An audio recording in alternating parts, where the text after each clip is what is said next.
오늘 우리에게 주시는 하나님의 말씀은 마태복음 14장 13절부터 21절까지의 말씀입니다. 마태복음 14장 13절부터 21절까지의 말씀. 이제 봉독하겠습니다. 하나님의 말씀을 경청하십시오. 예수께서 들으시고 배를 타고 떠나사 따로 빈들에 가시니 무리가 듣고 여러 고을로부터 걸어서 따라간지라. 예수께서 나오사 큰 무리를 보시고 불쌍히 여기사 그 중에 있는 병자를 고쳐주시니라. 저녁이 되매 제자들이 나와 이르되 이곳은 빈들이요 때도 이미 저물었으니 무리를 보내어 마을에 들어가 먹을 것을 사 먹게 하소서. 예수께서 이르시되 갈 것 없다. 너희가 먹을 것을 주라. 제자들이 이르되 여기 우리에게 있는 것은 떡 5개와 물고기 2마리 뿐이니이다.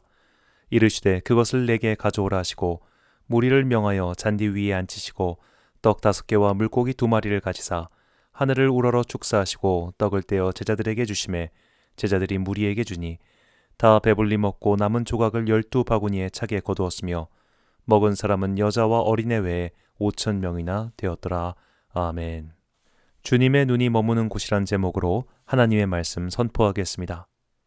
사진 촬영 기법 중 접사 촬영이라는 것이 있습니다. 사물에 매우 접근해서 사진을 촬영하는 방법입니다. 이렇게 촬영하면 평소 시선으로 볼 수 없었던 사물의 새로운 면을 볼 수 있습니다. 이런 접사 촬영과 반대적 개념이 광각 촬영입니다. 풍경처럼 넓은 것을 찍는 방법이죠. 풍경사진은 풍경사진 나름의 맛이 있습니다.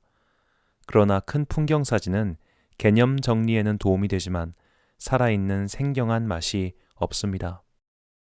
이탈리아의 유명한 관광지인 피렌체를 갔다고 생각해 봅시다. 피렌체를 한눈에 내려다볼 수 있는 산에 가서 그 도시를 바라보면 와, 멋있다 라는 생각이 들 겁니다. 그러나 피렌체 곳곳을 다니며 이런 가게가 있구나, 저런 물건을 파는구나 라는 체험적 경험을 가져다 주진 않을 겁니다. 높은 상공에 드론을 띄워놓고 사진을 촬영하면 도시의 멋진 풍경을 볼 수는 있지만 땅에 붙어 사는 사람들의 모습은 보이지 않습니다. 사물이든 사람이든 가까이 가야 보이는 세계가 있습니다. 직접 경험해야 알 수 있는 세계가 있습니다. 책이나 사진으로는 다 알지 못하는 미시적 세계, 접사의 세계가 있습니다.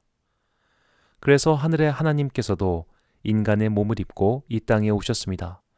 접사의 세계, 미시의 세계, 경험의 세계로 직접 내려오신 겁니다. 그렇게 하심으로 땅바닥에 붙어 사는 이 작은 자들의 마음을 더욱 가까이 하고 싶으셨던 겁니다. 히브리서 4장 15절을 개역 한글판 성경으로 읽겠습니다. 우리에게 있는 대제사장은 우리의 연약함을 체휼하지 아니하는 자가 아니요 모든 일에 우리와 한결같이 시험을 받은 자로 돼 죄는 없으시니라. 아멘. 우리말 성경 번역에서 가장 좋은 번역 중 하나라고 꼽을 수 있는 구절입니다. 여기서 체휼하다란 말은 처지를 이해하여 가볍게 여기다라입니다.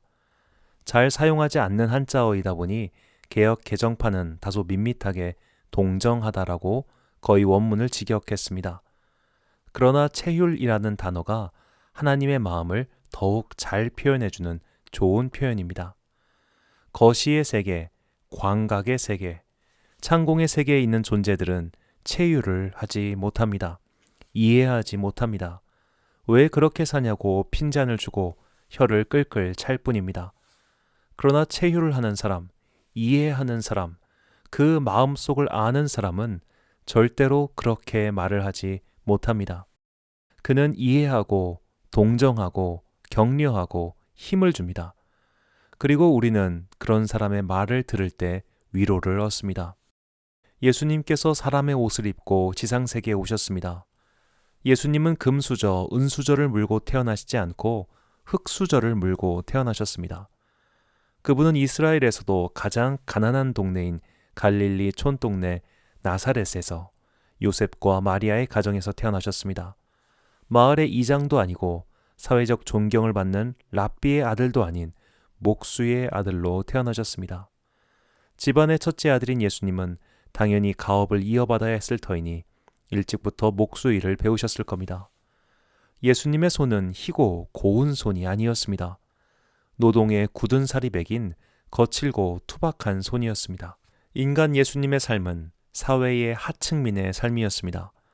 하루의 노동으로 먹고 살아야 하는 고된 삶이었습니다. 아파본 사람이 아픈 사람의 마음을 알고 고생한 사람이 고생하는 사람의 마음을 압니다. 예수님은 힘든 인생을 살아보셨습니다. 가난한 인생을 살아보셨습니다. 힘겹게 하루하루의 일상을 보내는 이들의 인생을 살아보셨습니다. 그래서 예수님의 시선은 어려운 처지에 있는 사람들을 향해 있었습니다. 오늘 본문 말씀은 사람들을 바라보는 예수님의 마음을 우리에게 전해줍니다. 본문 14절입니다. 예수께서 나오사 큰 무리를 보시고 불쌍히 여기사 그 중에 있는 병자를 고쳐주시니라. 아멘. 여기서 불쌍히 여기다 라고 번역한 헬라어는 스프랑크 니조마이입니다. 이 단어는 스플렌이라는 헬라어에서 온 말인데 스플렌은 인체의 장기 중 비장을 가리키는 말입니다. 고대 헬라인들은 인간의 내장에 감정을 관리하는 기능이 있다고 생각했습니다. 스프랑크 니조마이는 이 스플렌, 비장이 요동치다 그런 말입니다. 그냥 우리가 지나가다가 불쌍한 사람을 보면서 안 됐다 라고 하거나 뉴스에서 안타까운 소식을 들으면서 눈살을 찌푸리는 정도의 불쌍함이 아닙니다. 정말로 다른 사람에 대한 안타까운 마음 때문에 속이 쓰라릴 정도의 심정입니다. 우리가 다른 사람을 보면서 특히나 가족도 아닌 다른 사람을 볼 때 이런 마음을 느끼기가 쉽지 않습니다. 그래서일까요? 이 스프랑크 니조마이는 신약 성경에서 12번 나오는데 모두 복음서에서만 나옵니다. 그리고 이 단어는 모두 예수님의 감정을 표현할 때거나 혹은 예수님의 이야기 속에서만 등장합니다. 달리 말하면 이 단어의 주어는 모두 예수님입니다. 예수님의 비유 속에서 타인을 불쌍히 여긴 부류는 모두 세 사람입니다. 우리는 이 세 사람의 이야기를 통해 우리를 어떻게 불쌍히 여기시는지 주님의 시선과 마음을 알 수 있습니다. 첫 번째로 남을 불쌍히 여긴 사람은 1만 달란트 빚진 자의 비유에 등장하는 왕입니다. 마태복음 18장 23절과 27절 말씀입니다. 그러므로 천국은 그 종들과 결산하려 하던 어떤 임금과 같으니 그 종의 주인이 불쌍히 여겨 놓아 보내며 그 빚을 탕감하여 주었더니 갚을 엄두도 나지 않을 만큼 큰 빚을 진 사람이 임금님 앞에 끌려 나왔습니다. 그는 재산을 다 팔고 이제 가족들까지 팔아도 빚을 갚을 수 없는 형편에 처해버렸습니다. 그 종은 임금님 앞에 엎드려서 간곡히 사정을 합니다. 제발 말미를 조금 더 달라고 간곡히 청하였습니다. 그때 임금님은 그를 불쌍히 여겨서 아이의 빚을 없애줍니다. 자, 이런 상황을 가정해 봅시다. 세입자의 형편을 고려해서 그 세입자가 1년치 월세를 밀렸는데 그냥 그 1년치를 탕감해 준 분이 있다고 칩시다. 자, 그런 분이 있다면 그분은 왜 그랬을까요?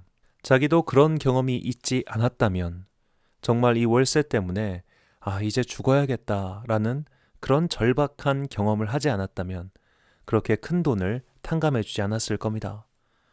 예수님의 이야기 속 임금님도 마찬가지 아니었을까요?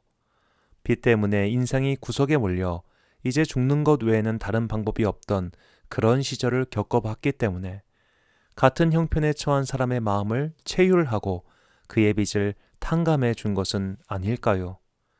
예수님께서는 이것이 하늘나라의 일이라고 말씀하십니다. 하늘나라는 우리의 마음과 상황을 알고 계신 하나님께서 우리를 불쌍히 여기셔서 사랑과 은혜를 베풀어 주시는 나라입니다. 하나님의 마음을 품은 사람은 다른 이를 함부로 대하지 않고 긍휼을 베풀어 줍니다. 그가 죽건 말건 나부터 살고 보자 그런 태도가 아니지요.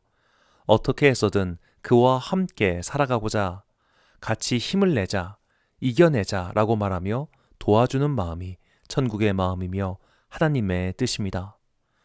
눈사람을 만들 때 눈송이부터 하나씩 만들어 가려면 참 어렵습니다. 시간도 많이 걸리죠. 그러나 조금만 큰 덩어리가 있으면 금방 눈덩이가 커집니다. 우리가 그런 도움을 구할 때가 있죠. 지금 이 순간 누가 조금만 도와주면 살 수 있을 것 같은데, 누가 조금만 도와주면 이 고비를 넘길 수 있을 것 같은데, 그런 간절한 마음으로 누군가의 도움을 기다릴 때가 있습니다. 우리 하나님께서는 그런 우리의 절박하고도 간절한 마음을 아시고 우리 응을 불쌍히 여기셔서 도와주시는 하나님이십니다. 두 번째로 남을 불쌍히 여긴 사람은 강도 만난 자를 도와준 사마리아 사람입니다. 누가복음 10장 30절과 33절입니다. 예수께서 대답하여 이르시되 어떤 사람이 예루살렘에서 여리고로 내려가다가 강도를 만나매 강도들이 그 옷을 벗기고 때려 거의 죽은 것을 버리고 갔더라. 어떤 사마리아 사람은 여행하는 중 거기 이르러 그를 보고 불쌍히 여겨. 아멘. 인생 만사가 재수 좋게 아무 탈 없이 건강하게 잘 풀리면 얼마나 좋겠습니까? 그러나 우리는 생각지도 못한 때, 생각지도 못한 사고를 종종 겪게 됩니다. 예수님의 이야기 속 강도 만난 사람처럼 피를 흘리며 쓰러져 있는 상황일 수도 있습니다. 또는 갑자기 사고를 당해 정신을 못 차리고 있을 때도 그럴 때도 있습니다. 그 순간 누군가가 도와주면 정말 고맙습니다. 일상에서 종종 만날 수 있는 사람의 선의에 감동하는 순간이죠. 분명히 우리도 살면서 그런 도움을 받았을 것이고 또한 그런 도움을 준 적도 있을 겁니다. 우리는 왜 그런 사고당한 사람, 갑자기 사고가 나서 크게 당황해서 어쩔 줄 몰라 하는 사람을 도와줄까요? 그 마음을 알기 때문입니다. 지금 얼마나 당황스러울까? 지금 얼마나 정신없을까? 그 상황을 알고 그 마음을 알기 때문에 우리는 사고당한 사람을 도와줍니다.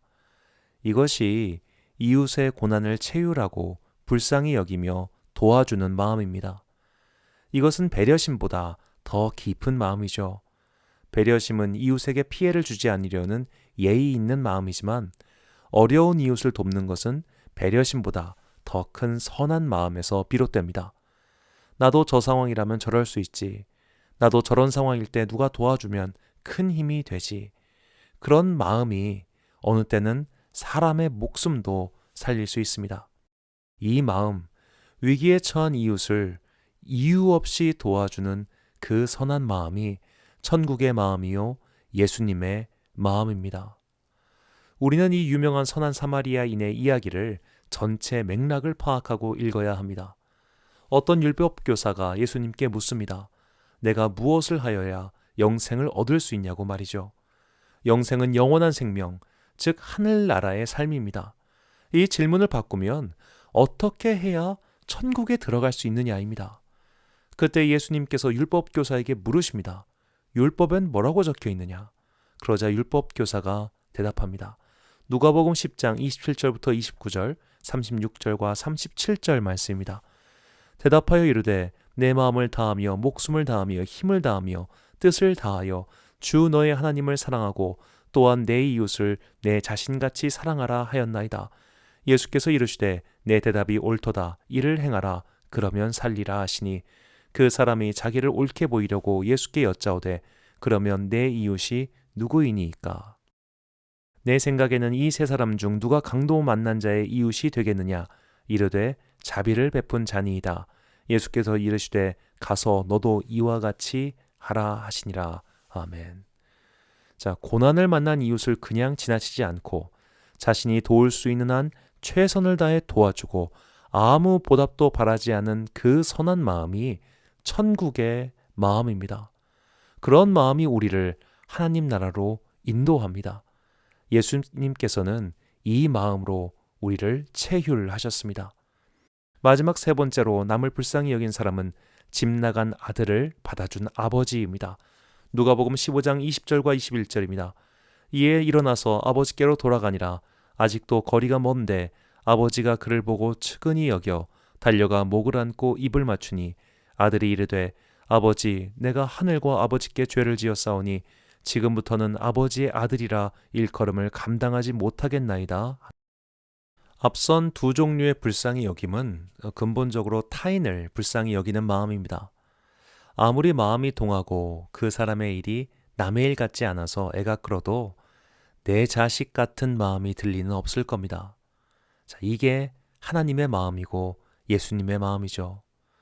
집 나간 자식, 더구나 그냥 나간 것도 아니고 아버지를 모욕 주고 재산의 반을 탕진해버린 나쁜 아들인데 저 멀리서 오는 그 아들을 불쌍히 여겨 달려갑니다. 그리고 끌어안고 입을 맞춰줍니다. 이게 주님께서 우리를 불쌍히 여기시는 마음입니다. 이게 예수님의 마음이죠. 이 말을 들으면 어떤 분들은 쉽게 생각합니다. 그래, 자식이니까 저렇게 용서해 주지라고 쉽게 동의할지도 모르겠습니다. 그러나 한편으로 이것은 너무 쉬운 생각이죠. 자식이니까 더 용서가 안 될 때도 있습니다. 그렇게 사랑해주고 모든 것을 다 해줬는데 네가 이렇게 나를 뒤통수 쳐? 라고 생각할 수도 있습니다. 피를 나눈 형제가 원수가 되면 남보다 훨씬 못한 사이가 됩니다. 왜 인류 최초의 살인이 형제 사이에서 일어났겠습니까? 부모가 준 상처는 남이 준 상처보다 몇십 배, 몇백 배 더 깊은 골을 만들어냅니다. 가족이니까 용서해주고 내 자식이니까 받아주는 일은 말처럼 간단한 일이 아닙니다. 가족이니까 더 용서가 안 되고 자식이니까 더 용납이 안 될 때도 많습니다. 그러나 우리 주님께서는 이 모든 난관과 장애에도 불구하고 인간이 감히 상상할 수도 없는 큰 사랑으로 우리를 불쌍히 여기사 모든 죄를 용서하시고 받아주셨습니다. 이것이 주님의 마음입니다. 그리고 주님께서는 우리 또한 그 마음을 품고 살기 원하십니다. 우리가 그런 하나님의 마음, 긍휼히 여기는 마음, 불쌍히 여기는 마음, 어려운 사람과 불행한 일을 당한 이웃과 내 마음에 심한 대못을 박은 가족을 불쌍히 여기는 그 마음을 가지고 있을 때 놀라운 기적이 일어납니다. 오늘 본문 20절과 21절 말씀입니다. 다 배불리 먹고 남은 조각을 12바구니에 차게 거두었으며 먹은 사람은 여자와 어린애 외에 5,000명이나 되었더라. 아멘. 오늘 본문은 유명한 오병이어 이야기입니다. 오병이어의 시작은 예수님께서 큰 무리를 보시고 불쌍히 여기셨기 때문입니다. 예수님께서 저들을 불쌍히 여기시는 마음으로 그 작은 것들을 축사하셨을 때 수천 명의 무리가 넉넉히 먹고도 남는 기적이 일어났습니다. 하나님 나라의 마음을 가지면 하나님 나라의 일이 이 땅에서 일어납니다. 우리의 마음을 채울하시는 주님, 우리의 아픔을 공감하시는 주님, 우리의 상황을 이해하시는 주님께서 우리를 불쌍히 여겨주셨습니다. 왕으로 오신 주님은 우리의 모든 죄와 빚을 탕감해 주셨습니다. 우리의 이웃으로 오신 주님은 뜻하지 않은 고난을 만나 피 흘리고 쓰러져 있는 우리를 외면하지 않으시고 구해 주셨습니다. 우리의 선한 아버지이신 주님은 아버지를 배반하고 모욕하고 큰 손해를 입혀 가슴에 대못을 박은 자녀인 우리를 끌어안으시고 용서해 주시고 다시 자녀로 받아주셨습니다. 이 놀랍고도 큰 사랑은 바로 주님의 불쌍히 여기는 마음에서 시작되었습니다. 그리스도인은 예수님의 이 마음으로 변화받아 하늘나라의 백성이 된 사람들입니다. 하늘나라의 백성들은 하늘나라의 마음을 품고 있어야 합니다. 주님께서 그렇게 우리를 불쌍히 여기셨듯이 우리도 그 마음을 품고 무사람들을 불쌍히 여겨야 합니다. 이 마음을 품게 해달라고 드리는 기도가 주기도문입니다. 마태복음 6장 12절입니다. 우리가 우리에게 죄 지은 자를 사하여 준 것 같이 우리 죄를 사하여 주시옵고. 아멘. 이 기도는 주님께서 우리를 불쌍히 여기는 마음으로 용서해 주셨듯이 나도 그 용서를 받았으니 그 마음으로 나의 주변 사람들을 대하게 해달라는 간구입니다. 주기도문은 결국 하나님의 마음, 주님의 마음을 품고 살게 해달라는 간구인 것이죠. 순례의 절기 사순절 두 번째 주를 맞이한 우리는 바로 이 마음을 달라고 주님께 기도하며 순례의 여정을 걸어가야 합니다. 주님의 마음을 품고 살아갈 때 사람들은 주님의 마음을 알게 될 것이며 주님의 마음을 알게 된 변화된 사람들이 그 마음을 품고 넓게 넓게 퍼져갈 때 다시 이 땅에 오병이어의 기적이 일어나게 될 것입니다. 고린도전서 2장 16절 말씀입니다. 누가 주의 마음을 알아서 주를 가르치겠느냐? 그러나 우리가 그리스도의 마음을 가졌느니라. 아멘.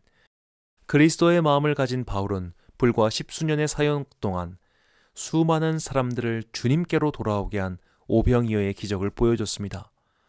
바울을 통해 그리스도의 마음을 품게 된 사람들은 인생을 바쳐 예수의 마음을 품고 살았고 그들을 통해 거대한 로마 제국이 변화되었습니다. 그리고 오늘까지도 그리스도의 마음을 품은 사람들은 그 명맥이 끊어지지 않고 이어오면서 수많은 이들의 영혼을 구하고 인생을 새롭게 하며 삶 속에서 오병이어의 기적을 보여주고 있습니다. 그리스도의 마음을 품고 세상을 살아가면 이 세상이 하나님 나라로 변하게 됩니다. 사랑하는 로뎀교회 성도 여러분, 그리고 이 예배를 함께 드리시는 귀한 주님의 자녀 여러분, 오늘은 주님의 생애와 고난을 묵상하는 순례의 절기 사순절 두 번째 주일입니다. 예수님께서는 우리를 불쌍히 여기셨습니다. 그래서 우리의 죄를 용서하셨고 우리를 고난 속에 내버려 두지 않으셨고 심지어 그분의 가슴에 대못을 받고 돌아섰던 우리를 기다리시고 품어주시고 용서해 주셨습니다. 예수님의 그 마음이 있었기에 오병이어의 기적이 일어났습니다. 오늘 우리도 마찬가지입니다. 그리스도 예수의 마음을 품으십시오. 그 마음을 가지십시오. 그 마음을 갖고 살아가는 우리를 통해 이 땅에 다시 오병이어의 기적이 일어나게 됩니다. 경제적으로 큰 손해를 감수하고 불쌍한 사람을 용서해 줄 때, 갑작스런 어려움으로 인해 우왕좌왕하는 이웃을 불쌍히 여기며 그를 도와줄 때, 불치병이 낫는 것이 기적이 아닙니다. 초자연적인 일이 벌어지는 것이 기적이 아닙니다. 용서할 수 없었던 사람을 받아주는 기적, 나만을 사랑하던 내가 이웃을 생각하며 변화되는 기적, 바로 그 기적은 그리스도의 마음을 가질 때 일어납니다. 그리고 그 기적은 마침내 주변으로 번져서 수많은 사람들에게 그리스도 예수의 마음을 씨앗처럼 뿌리게 될 것입니다. 순례의 절기 사순절을 지나며 그리스도 예수의 마음을 품고 이 땅에 다시 한번 주님의 마음이 널리 퍼져서 열매를 맺는 오병이어의 기적을 일으키는 주님의 자녀들이 되시길 간절히 축원합니다. 기도하겠습니다. 사랑과 은혜가 풍성하신 아버지 하나님, 순례의 절기 사순절 두 번째 주일에 우리에게 주님의 마음을 가르쳐 주시니 감사합니다. 주님께서는 하늘 높은 곳에서 우리를 바라보지 않으시고 굳이 이 땅에 오셔서 우리와 같은 삶을 사셨습니다. 그 고난한 인생길을 함께 걸어주셨습니다. 주님께서는 정말로 우리를 사랑하셨기에 우리와 같은 마음을 품으셨고 우리를 자신보다 더 사랑해 주셨습니다. 왕이신 주님께서 우리의 죄를 탕감해 주셨고 선한 이웃이신 주님께서 사고를 당한 우리를 버리지 않으셨고 선한 아버지이신 주님께서 큰 잘못을 저지른 우리를 품어주셨습니다. 주님의 크신 사랑에 참으로 감사드립니다. 하늘나라의 그 크신 마음으로 우리를 품어주셨으니 우리도 그 하늘나라의 마음을 품기 원합니다. 그 마음으로 우리도 이웃에게 자비를 베풀게 하옵소서. 나에게 죄 지은 사람을 용서하는 마음을 갖게 하옵소서. 우리가 그리스도 예수의 마음을 품고 이웃에게 그 마음을 행동으로 옮길 때 다시 이 땅에 오병이어의 기적이 일어날 것을 믿습니다. 이 하늘나라의 마음, 그리스도의 마음을 품고 이 땅의 하늘나라의 소망을, 주님의 소망을 이루어드리는 선한 자녀들이 되길 원하오며 이 모든 말씀 우리를 정말로 불쌍히 여기사 자신의 생명도 내어주신 귀하신 예수 그리스도의 이름으로 기도드립니다. 아멘.